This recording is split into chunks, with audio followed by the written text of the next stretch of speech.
So I'm sitting here with Killing Joke frontman Jazz Coleman. I'm going to ask you a range of questions. Well, we haven't started the interview yet. We've been talking for an hour. Yeah. I told you to get into your cup of tea. Yeah. Okay, mate. Nah, it'll be real quick. No problem. Yeah, sweet. So I guess the angle that I'm going to take is you're one of an educator. So you were at the birth of the electronic genre as such, and I guess your music has strong electronic elements. So in terms of the birth, where do you think the electronic sound kind of started from, or how did it come about to be such a force in terms of, was it experimentation with like certain instruments, or? Yeah, well, we start with this sort of electronic associations. If my colleagues were here, and they listened to that question, they'd be laughing their heads off. Why is that? Yeah. Because they know that I'm such a technophobe, which is to say I don't use computers. I only use a mobile phone if someone gives one to me, because they can't find me. And then when it comes to keyboards and electronic equipment, when they started taking the actual knobs off keyboards, like analog, I stopped using them. Okay. So everything was kind of played by hand, one track, when I started Killing Joke. Okay. And there's a strong experimental edge to Killing Joke, which is to say, the reason I think we're still around is because we don't sound like anyone else. Everybody uses us as a reference point. Yeah, so you're kind of innovators. You kind of, the way to approach it is to make a mistake and repeat it. A good mistake. Make a loop, like a mistake of a loop, and then go down that direction, see where it takes you. So there was always a lot of experimentation then, as there is now. I mean, for example, when we do records, we don't prepare anything. Right. We don't come in with any ideas, and everything's done on the spot, written on the spot, jammed on the spot, so we get into a hypnotic groove, and it kind of shapes itself and writes itself. Right. Yeah, awesome. That's a good answer. I guess from the start, or from the origins of electronica and where it is today, what do you think of, I guess, electronic music nowadays? Like, are there any bands out there that you think are doing amazingly in the space, say the LCD Sound System, or any of those? Well, to tell you the truth, I think dance music. Let's just tackle dance music first. That was probably the biggest influence in four members of Killing Joke, because that's all we used to listen to is funk, actually, when we started. And if you can remember, I don't know, well, you don't, of course you can't remember, you weren't born. But when punk happened, it wasn't until Bob Marley came over to London and he did the song Punky Reggae Party that punk went from that 1, 2, 3, 4 and that kind of white thrash sound into having a groove to it.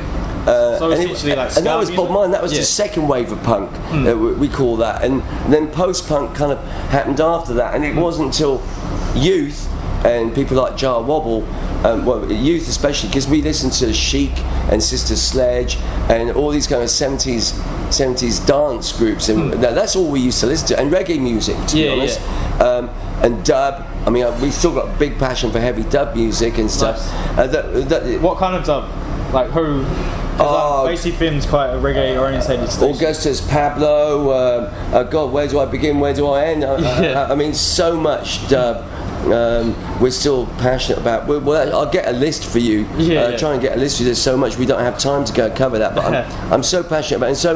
And so we added this kind of dance beat to what was once punk. I mean, you've got the fiery sound, and so it's a hybrid Killing Joke of dance music, and it is dance music, really. I mean, there's the 4 on the floor kick, and then we put a tribal thing over it, but ultimately you'll see people grooving and dancing at our concerts, and it's dance music we were born of, and dance music we are, really. Yeah, it's amazing. Like, I was listening to a Soul Wax song, and it's called Teachers, and it's mentioning all the I guess all the influences, and you guys are one of them. Oh, is that right? Yeah. Do you know much about Soul Wax? No. Yeah. They're like a real big electronic kind of outfit, but they're like predominant these days in electronic music. And wait, see, Killing Joke, and then it went on to spawn loads of other dance music. I mean, Youth, our bass player, he was very much involved with the Goa trance, and all the trance music, which has kind of had its day, but it's still huge in India still, and there's these spots where it's still kind of massive. That would be a funny situation, walking into a trance like event in India for all these like kind of crazy people getting loose to it. That's right, and they mix up Killing Joke into those. I'll try and well, you can get there's loads of trance remixes of Killing Joke. You just stumble across them. I love all that. And Youth is at the moment involved in doing the Killing Joke dub album because he loves that, and we all love the dub thing, as I said before. Nice. So I love people coming in with remixes of Killing Joke, dance remixes. Because I never get involved with remixes. I never have since the beginning. I just get involved with the song. Absolutely. And then other people are more skilled in that area and have more passion for them. And I love it because you don't always feel like listening to Killing Joke at breakfast. Such as the nature of the music is not good for the digestive system.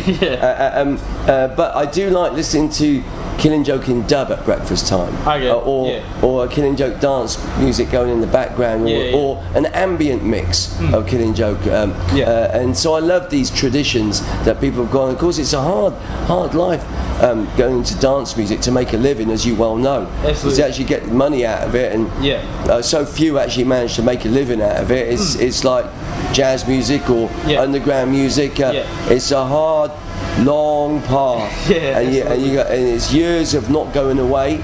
If you just don't go away, you keep doing it. And I say to everybody, your turn comes round. You just got to stand your ground. That's cool. I guess the next question I want to ask you is, what do you think of, I guess you're using like analog equipment. What do you think of computer generated music? So essentially like someone making a track all on computers. I'm not affiliated with computer generated music as such, so answer truthfully, I guess. Do you think it's a bit? I don't really. I've got to be honest. While I think it's an interesting experiment, and interesting. That word "interesting" is not exactly passionate, is it? It's just when someone says after they've listened to a piece of music, "Oh, that's interesting." For me, that equals failure. Okay. Right? It's not going to blow you away. And when machines do everything and man does nothing, I got a problem with this. This is where I stand on it. I explain. At the moment, NASA is warning everybody about these solar storms that are coming, and they could just knock out all our satellites and all our technology, so your computers won't work, and our mobile phone systems won't work, and the satellites won't work. Right. And this is a scenario. So I have this kind of basic unplugged attitude, which is. If we turn the electricity off, then we see who's who. Show the men from the boys. Well, that's right. So you've got to think of, if there was no electricity, how are you going to still do your same dance grooves? How are you going to generate this music? And I want someone out there to start answering this question, because it's a reality that our technology. We shouldn't over rely on it.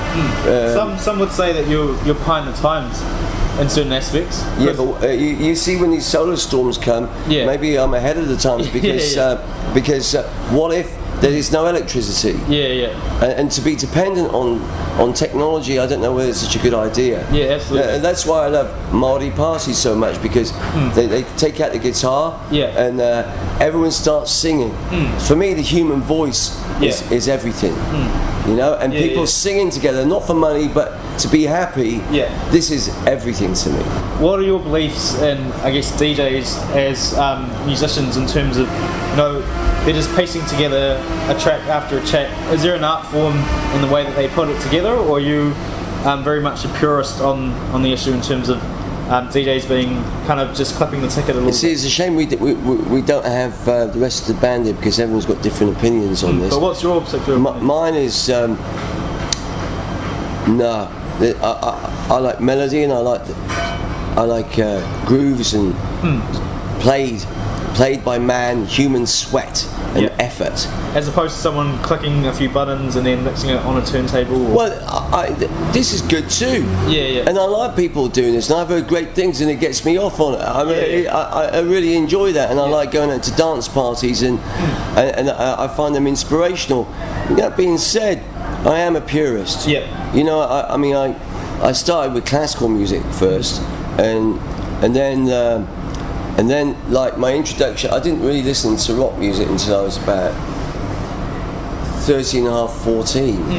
And then I remember the day I did though, because I was with the National Youth Orchestra of Great Britain, right? And there was this gorgeous looking viola player, and blonde and beautiful. And that was the tipping point. And she said to me, "Don't you listen to anything else other than classical music?" I said, "No. What do you mean, like top of the pops music, pop music?" Yeah. And she said, "No, experimental music. Have you listened to any experimental music?" And I went, "No." Yeah. She said, "Oh, I've got some tapes of this group Can," and so I ended up going back to her room, and she put these. It was a tape to tape. There wasn't cassette even. And she came from a pretty decent family, and she had this tape to tape, and she played me Tego Mago by Can, and I never heard anything like it. And I may add, she said to me, "Have you ever taken drugs?" And I went, "Never." Like this. And she said, "Well, I smoke marijuana," and of course I ended up smoking marijuana and losing my virginity that night. And the next day I was wearing all black, and my parents had been on holiday, and by the time they'd come back off holiday, I'd sold my, actually it's worth over £100,000, my violin now, right? But I'd gone to Sotheby's, and I sold my violin. I bought like a mini Korg synthesizer, and amplification, and a Wurlitzer electric piano, and my mum and dad were absolutely horrified. And we've got this kind of joke to this day where my mum said, "Oh, it's just a passing phase, you'll get over it." And like here we are many years later, and the phase has not passed. It's a good story. That's a really good story. I guess, and that said, where does 2012 fit in terms of, I guess, the genre or the style of it? Is it more on the electronic tip, or like in relation to all the other albums you've made? I love analog. Yeah. Everything's analog to me, and I believe in the analog revolution. Most of the people who like Killing Joke, they buy vinyl. Right. And that's amazing for me, because it just went out and it's come back in. So like a good 60% of our sales is vinyl now,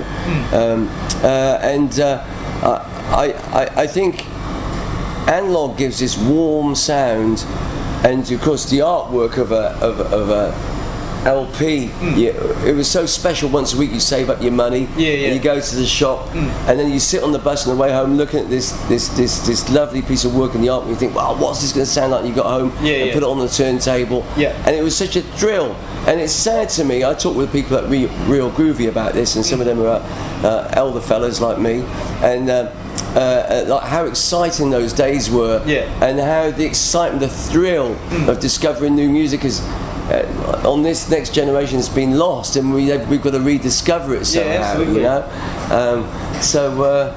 What else was the question again? So the question was, where does 2012 fit into, I guess, your well, you know, like first I've got to answer the spiritual side of it, because the way man is living, the way we're living, because I'm as guilty as I fly on planes, and I'm as responsible as the next person for being oil dependent or dependent on petrodollars. Right. Look at all the plastic that you can see around us now. That's all connected with the oil industry, and somehow we've got to. The thing about this year is to wake up and try and live a life devoid of supermarket food, devoid of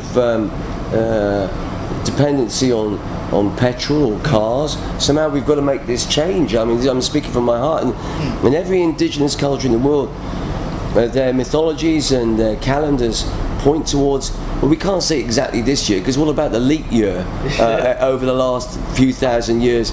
So I don't really believe that it's the end of the world, but I do think what we're heading towards is, because we've become like parasites on the body of Mother Earth, and remembering that the Earth is not just living, but it's intelligent as well.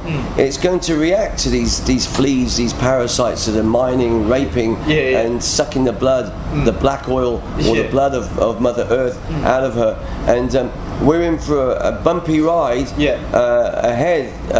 But that doesn't mean I'm talking about extreme life extinction, and it's not. We've just got to mend our ways. We've got to start thinking more about the veggie garden in the backyard. We've got to start thinking about turning our parks into potential food sources or collective gardens where we can get our kumara and our spinach and our artichokes from. Because what happens when you try and put your credit card or your card into the cash point machine and no money comes out, as it did in Argentina when it was privatized? Well, I think we're heading towards this. And then if we don't have any money, well, where are we going to get our food from? And so these are the kind of things that we've got to answer, and there's a huge responsibility to being a New Zealander.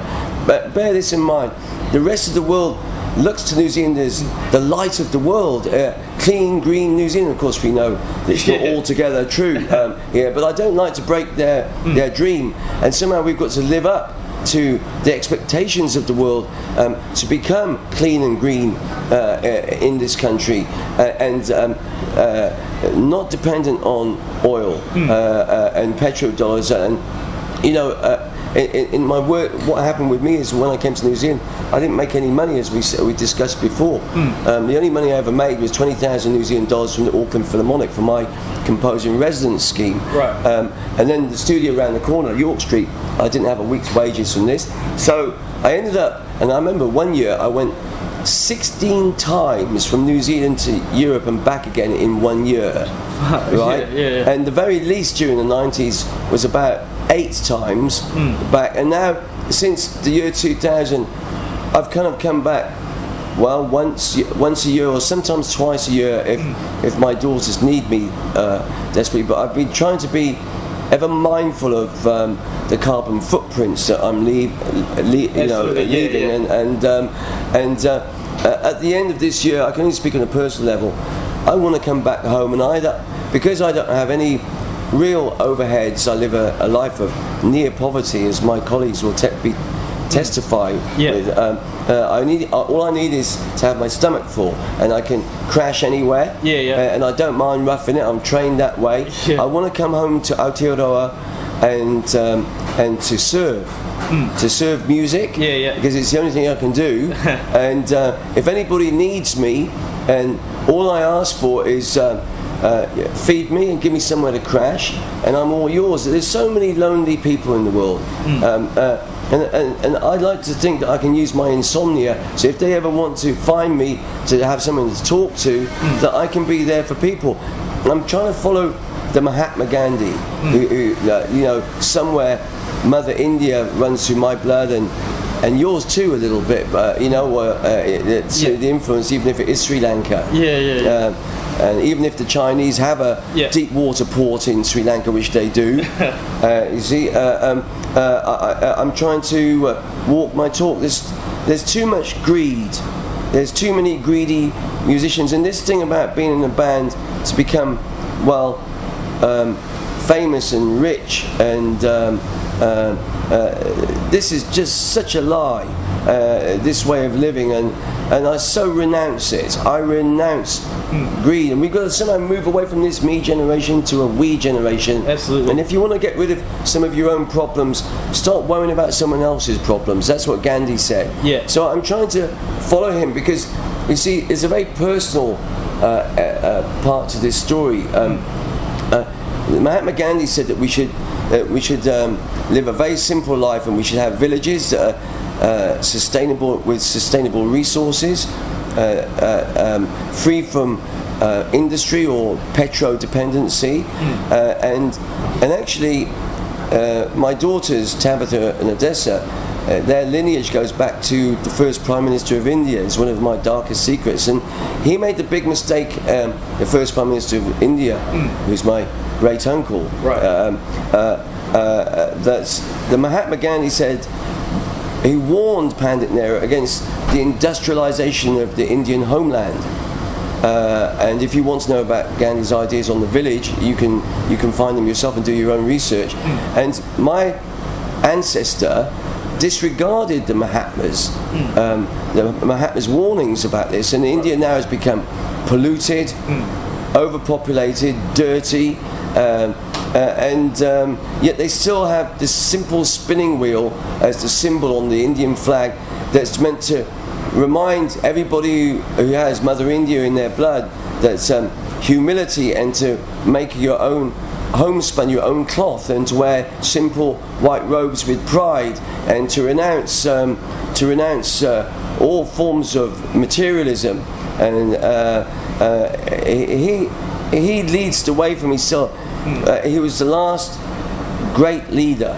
Yeah, absolutely. And there's been no one since Bapu.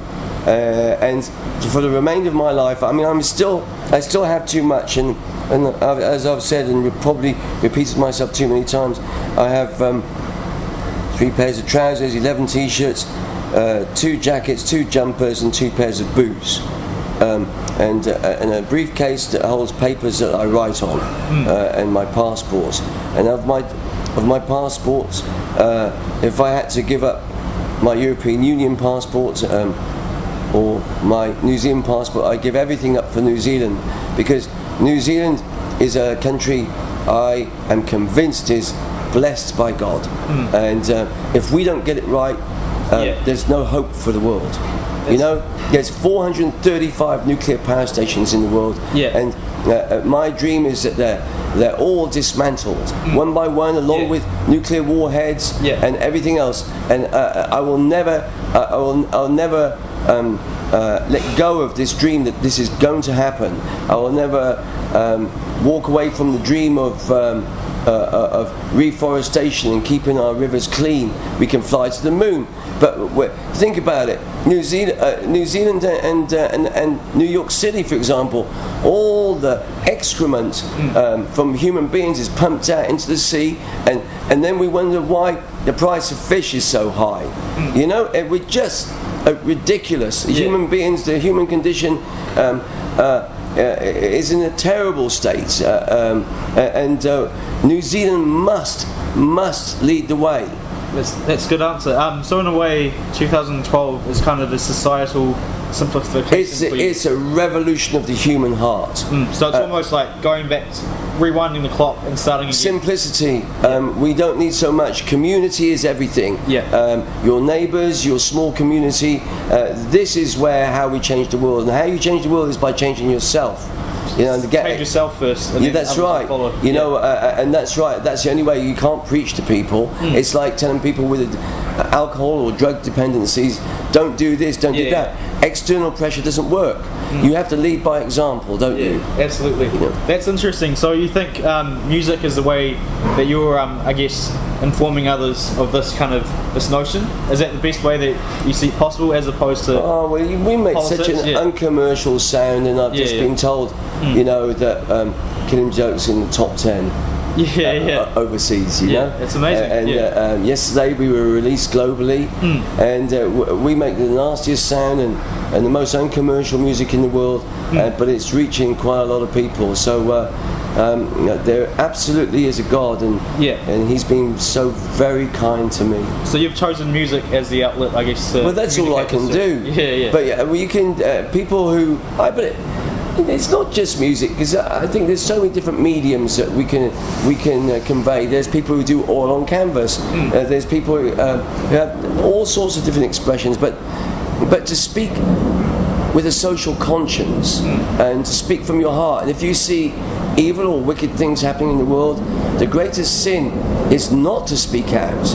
Like what happened in Nazi Germany, the Germans, they knew what was going on, these terrible death camps, and they didn't speak out, they remained silent. So it's your moral duty, if you see something that's wrong, like I have a problem with Monsanto and biotechnology. I have a problem with man pretending he's God, saying that the next stage is to download our consciousness into laboratory reared bodies. And when we look at biotech seeds like Monsanto, well, we know what they do, because when we feed genetically modified food to rats, the next generation of rats, they have a much smaller litter. The next generation after that, they're nearly all gone. So it's a process of depopulation, and I've got a problem with this. Absolutely. Because the only person allowed to depopulate humanity is the good Lord himself. And once mankind resorts to nefarious means to depopulate, he's lost his humanity, and that defines us. So here we are. Our ability to feel, our ability to cry, our ability to empathise with other human beings. This will all be gone if we have bodies that through nanotechnology and other means we can live to 300-400 years of age. We will no longer be able to feel and cry and have this emotional faculty that defines humanity. Well, the word humanity itself will have been lost if we the ghastly alternative that science is offering us is that we're moving towards a world where artificial intelligence and human intelligence will be indistinguishable, and I have a problem with that. You know.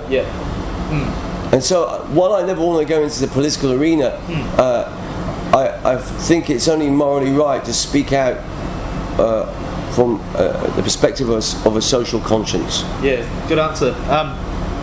Has politics ever interested you? Like you were saying before that... I've been asked if I want to become an MEP in the European Union, and I told them where to go. And no, I don't. You name me one musician who's gone into politics that's ever done anything good. Go on, try. No, I can't. Neither can I, and that's why I say no. But in terms of, say, some people would say that in terms of getting your message across, and it's a good one, being in the music sphere and passing on your music, your insight through music is a way of doing so. But if you were to make big social change, then maybe the political environment would be a better place to do that. What do you think about that? I don't necessarily think the political environment would be the best place for it, because behind the politicians, well, we know that most democracies have two major parties, and it's a two-horse race owned by the same stable owner. And the stable owners I'm referring to are the international bankers and the big lobbyists who have real power. And so generally speaking, but not always, I see politicians, well, forgive me for saying this, but as hired hitmen half the time. Not all of them, but I certainly, I feel sorry for the prime ministers of our democracies who have to wake up with the burden of trying to make things tick over with a system that they've inherited. I think that Mr. Obama is probably a fine man, but then the reality of becoming president, when he realizes the president has so little power and the lobbyists have so much power, for example, the military-industrial complex, they have so much power, they have more power than Mr. Obama. And poor JFK, well, you know, he tried to stop the Vietnam War, and look what happened to him. And I have a brother who's very close to Washington. He's a scientist, actually. He's not in the political arena. And they all joke, people in Washington, that every incoming president, the first thing they do is they reach for the JFK files. And of course, when they open them, they realise if they step out of line, the same thing's going to happen to them. So you must feel a certain amount of what should I say? A certain amount of sympathy for any public servant or politician, because they normally start out with really good intentions, but when they find what the reality is, it must be a very heavy burden to bear. But if that's the case, what are you proposing society should do? Like, you know, it's such a big undertaking for people to drastically change your life. It's a big... Well, let's tackle... There's so many issues here, but let's tackle the question of public service and government first. We know that mankind is essentially a corrupt beast. He can't help being greedy. Absolutely. And if you look at the endemic corruption in Africa, the Middle East, and all these third world countries, and then to a lesser extent in the West, you realise that, of course, when people get into power, they just can't help lining their own pockets, can they? To a greater or lesser extent. Absolutely. And the only way around this and to sustain democracy would be to have a government that's really like jury service, which is to say that we find the most capable, a pool of thousands and thousands of the most capable people in our respective countries. And like jury service, you get a letter in, come through the door, and it says that you will have to serve in government for the next 10 days. And then you're out. And so they don't know it's coming, and they don't have long enough to be there in order to abuse the system. And this is one way that I can answer your question, how the law must be higher than man, because man is not to be trusted. That makes sense. And public service. Well, we talked about Mahatma Gandhi. He served the public. Right. But how many politicians are there that would be prepared to go on second-class travel allowance, that would give away all their wages except for food allowance, right? And truly serve the public? How many of them are there, and under these conditions would they want to go into public service? No way. Well, this is my question to you. We must redefine what public service is, and I go back to Mahatma Gandhi, who died owning nothing, in a simple white robe, and somehow we have to reclaim democracy, because it's all got out of hand. See, I mean, what the big international bankers do is they use something called Hegelian dialectic, which is basically they support both right and left, the two horses of or the two main parties of any democracy. When they want to regenerate the arms industry, they normally choose, or a war economy, they normally choose a right-wing government. And when they want to pass social measures, they choose a left-wing government. And I think it's been abused for far too long. Definitely. I think that's a good call. I've just drawn you a little diagram here, kind of a continuum almost, and I agree with what you're saying, but I think some aspects it's almost an ideal. So, of course. So here are you here on one end, and here's the other end, like say a government, for instance. What do these middle people do? Like, everyone could take your stance, and look, democracy can't work if barely 1% of the population can understand the complex issues of the day. So to have debates to inform yourself of what's going on is your duty as a member of a democracy. Socrates said it is the duty of every member of a democracy to engage in debates on the issues of the day.